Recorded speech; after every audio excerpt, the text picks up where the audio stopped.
Hey guys, what's up? Bisectatron here from OneHive Gazette, here with my next video, and this is the Bowler-LaLoon combo attack strategy for Town Hall 10. Not that detailed. This video is going to be a little bit shorter because I don't have as many attacks to show, but I wanted to get this out there as soon as possible because not a lot of people know about it, so most bases aren't set up to defend against it, and by the time some of the bigger YouTube channels start showing this attack strategy, people will already be defending against it in their bases. So if you guys can learn this quickly, for those of you Town Hall 10s out there, you could have a huge leg up in war if you use it right. So we'll talk about the strategy. This first attack is going to be an example of the attack strategy. This is one of my attacks from the most recent arranged war that's actually still going on right now. Should be an epic ending. You guys will see more of that on the channel over the next few days. But specifically for this attack strategy, you're basically bringing a kill squad. Typically that's going to be your heroes and a lot of bowlers. You can use Valks depending on the base, but I've found that bowlers work a little better, and they're going to get a little more of the base taken out for you. They can reach over walls. You don't have to invest quite as many spells in them. They're just a better choice on most bases. But taking a look at this base, you can see 3 air defenses, all pretty accessible. If you come in from the top left here, from this angle up here at about 10 o'clock, you can get the Inferno Tower and 3 air defenses taken out, plus the Queen and the CC troops, with just dropping a jump right on that expo in that area. So that's what you want to look for. You want to try to get 2 to 3 air defenses and the Inferno Tower, the Queen, the CC troops. You want to get those things taken out with your kill squad, plus just a big part of the base, typically over 50% of the base taken out with your kill squad, because the LaLoon is a little more, it's not quite as powerful. It's just to take out that extra half or third of the base that remains. So you want to get most of the job done with your kill squad, invest most of your spells with them.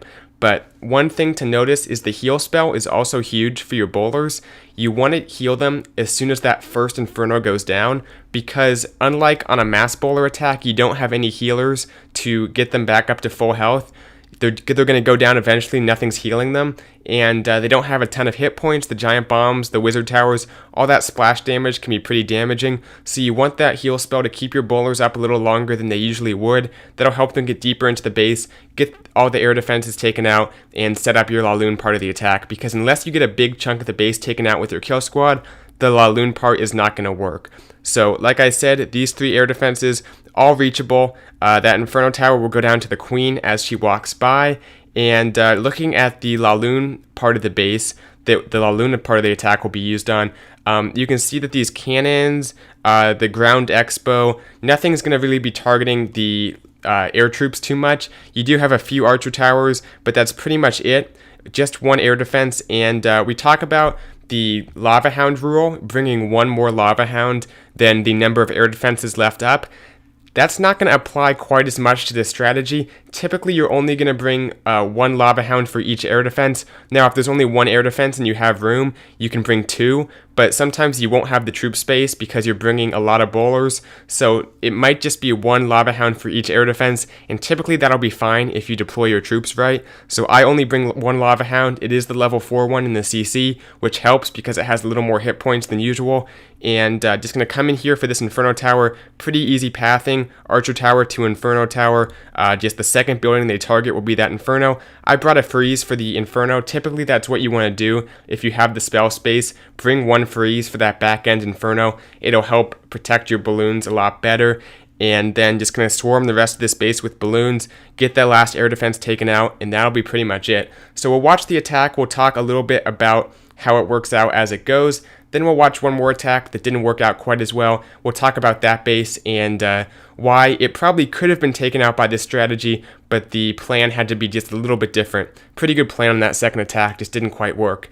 But anyway, while we're on my attack, taking a look at this opener, this is just a cheeky little opener that I like doing, and I think this is pretty good for most attacks. Dropping down that 1 golem and the Queen behind, it's kind of like a Queen walk. I'm doing the same funneling I do for a Queen walk, but instead, just using a golem to tank, I'll get 2 point defense taken out, plus an awesome funnel for my bowlers. On the other side, dropping down the King, a few Valks. This is a fresh hit, so that 1 Tesla kind of threw me off a little bit. It pulled my King down, but works out fine. The king doesn't go into the base, but no big deal. The bowler's making their way in because the funnel was so awesome due to that queen opener. There's the first rage to get everything moving quicker. The queen will take out that inferno, the poison for the CC troops, and look at that. Here's the heal. You need that heal because you saw the giant bombs going off. Those bowlers would get roasted by the CC troops and all the defenses, plus the giant bombs had that heal not been down, but because I healed them up, they're at full health. I dropped that next rage, and they can get much deeper into the base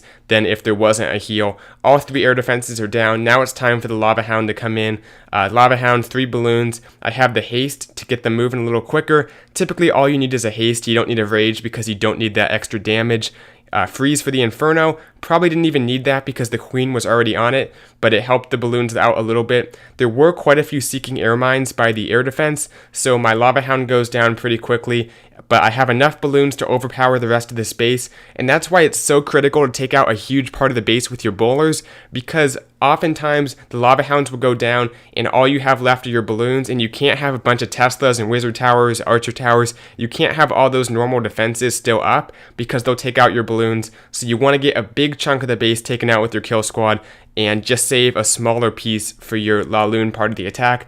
But as you can see, worked out awesome here. Go ahead and fast forward to the end, and we'll take a look at one attack that didn't work out quite as well and why it didn't work out. So let's back out. You can see this war is still going on. Should be an epic ending. I'm excited for it.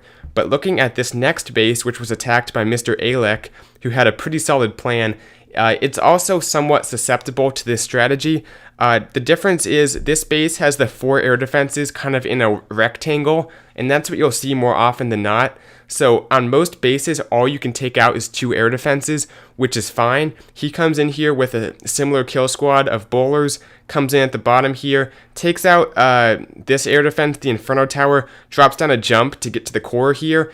And I think that the main thing that cost him this attack was not having the heal spell for his bowlers. They go down a lot quicker to giant bombs and wizard towers, so he doesn't get this next air defense taken out.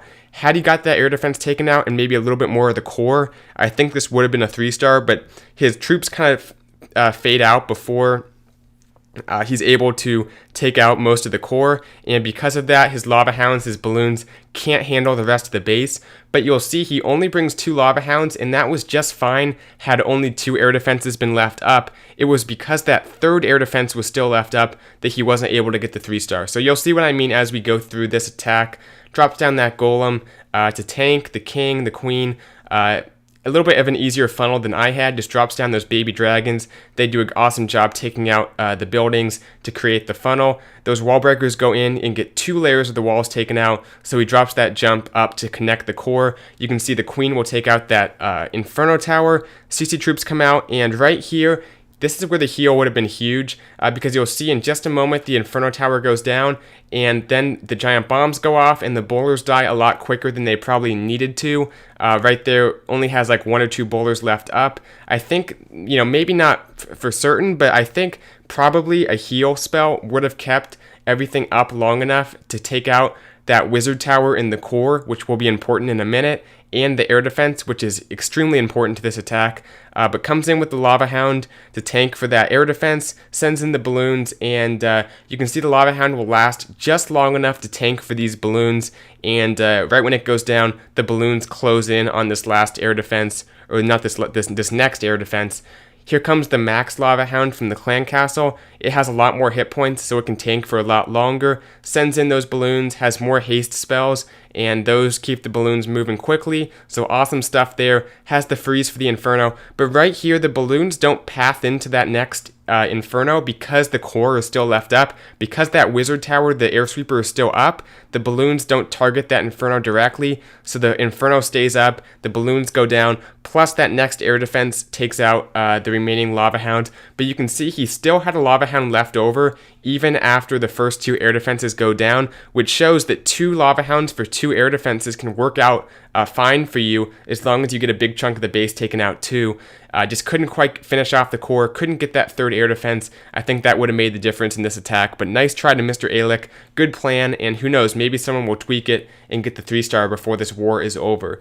But I wanted to get this video out as quickly as possible to give you guys a chance to get a leg up on the competition and start 3-starring some bases at Town Hall 10 with this strategy. So hope it helped. Wasn't too in-depth, but showed the right ideas, I think. And one more time, send in a big kill squad, probably going to use bowlers, your heroes, that good stuff. Get in there, take out an Inferno, 2 to 3 air defenses, the Queen, the CC troops. From there, 1 Lava Hound for each air defense left up, a few balloons, a few haste spells, maybe a freeze for the back end Inferno, and you'll see that pretty much everything will go down, and you'll get the 3-star if it's executed correctly. So not a strategy for every base, but most bases, right now at least, are susceptible to it. So think about using it, think about trying it out in Friendly Challenge at least, and good luck to those of you Town Hall 10s that might use this. But anyway, thanks for watching the video, hope you guys liked it, and I'll see you guys later with more coverage of this arranged war, which should be awesome, should have an epic ending, and has some great attacks to show. So you guys will see that very soon, and I'll see you guys then. Bye, Sectatron out.